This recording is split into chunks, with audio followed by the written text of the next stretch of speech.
When Hungary fought back against a superpower, imagine standing in the middle of your city, watching tanks roll toward you, not in a movie, but in real life. You're not a soldier.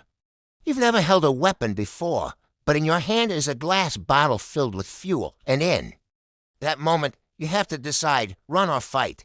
This is not fiction. This happened in Hungary in 1956. Ordinary people, students, workers, teenagers rose up against the Soviet Union. And for a brief moment in history, something almost impossible happened. They actually started pushing back, but this story doesn't begin with revolution. It begins with control after World War II. Hungary didn't regain true independence. Instead, it fell under Soviet influence. A new political system was installed, one that demanded obedience, silence, and total alignment with Moscow's vision. At first, the changes seemed gradual. New leaders, new policies. But over time, it became clear this wasn't just influence, it was domination.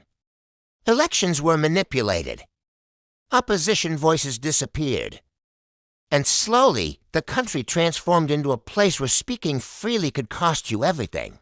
People learned to whisper, conversations became cautious, even inside homes. Families avoided sensitive topics because no one knew who might be listening. Informants were everywhere, trust eroded. And fear became part of everyday life, quiet, constant, and deeply rooted in society. But here's the thing about fear: it can control people. But it can't erase frustration. Over the years, tension kept building. Beneath the silence, anger was growing, and eventually, that pressure reached a point where it could no longer be contained. By 1956, a new generation began questioning everything.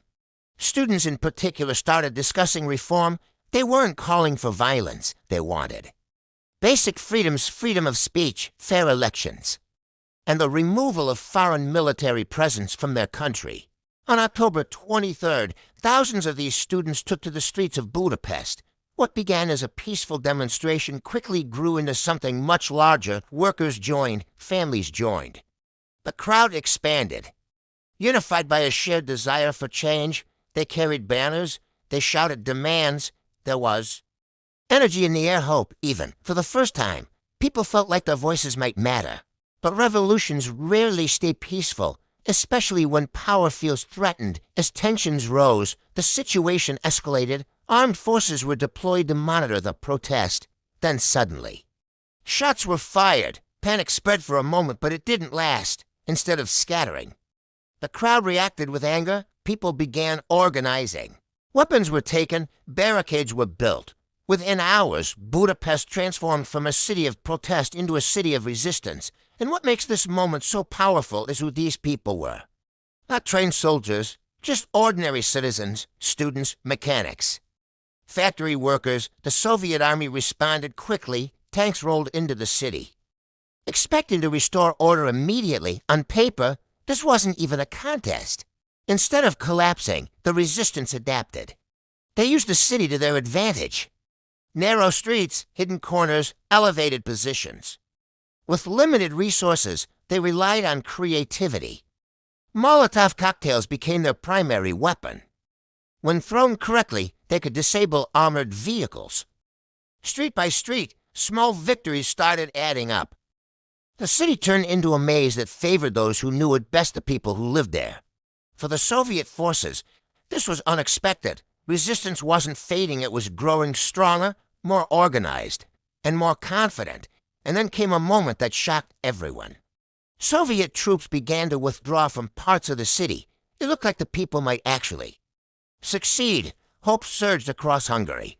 A new leader emerged, Imre Nagy, who supported reform and independence. Nagy made bold announcements. Hungary would move away from Soviet control. It would seek neutrality. It would become its own nation again. For a brief moment, it worked.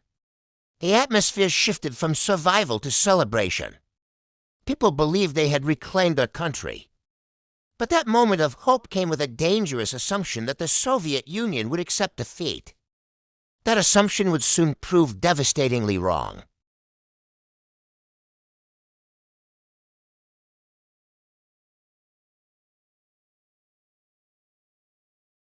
Despite everything, many refused to surrender immediately. They kept fighting, even when the outcome became clear.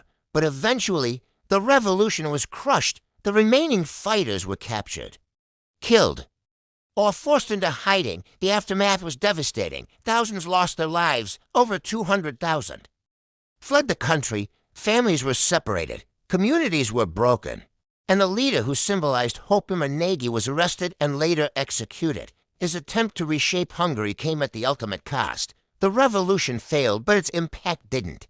Hungary showed the world that even under extreme control, people will still rise, and sometimes even a short moment of resistance can echo far beyond its time and change how history remembers a nation.